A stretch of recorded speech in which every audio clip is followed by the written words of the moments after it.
Là, c'est le mail qu'on a reçu par la présidence de l'université qui nous dit que ils prohibent un peu la pratique qui est faite devant les cours et avec les noms des plateformes où on peut trouver les cours.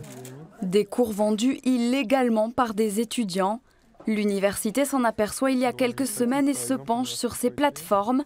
Elle découvre alors des milliers de pages en accès libre comme sur ce site. Des notes très complètes avec schémas, photos. Elles concerneraient quasiment toutes les filières. Ce qui se passe, c'est que du coup, les étudiants sont payés on leur rachète leurs cours et après ils sont redistribués gratuitement aux autres étudiants. Donc quand on va sur la plateforme, on n'a pas du tout besoin de s'inscrire ou quoi, on peut vraiment retirer les cours comme on veut. Ce qui se passe, je pense que c'est qu'il y a de moins en moins d'étudiants qui vont aller en cours parce qu'ils vont se dire c'est super facile de récupérer le cours sur internet. Même scénario du côté de la faculté de médecine. Des cours qui s'échangent sous le manteau, le phénomène n'est pas nouveau, mais cette fois-ci, 4 étudiants ont été clairement identifiés.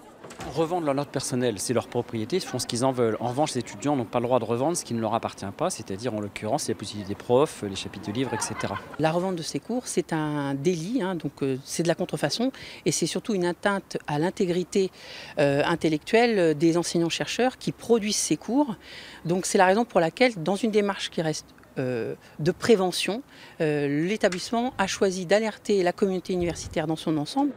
Depuis quelques jours, monamphi.com, une de ces plateformes, n'est plus accessible. Aucune plainte n'a pour le moment été déposée, mais l'université ne veut pas laisser passer la fraude. Tous les cours vendus en ligne seront recensés.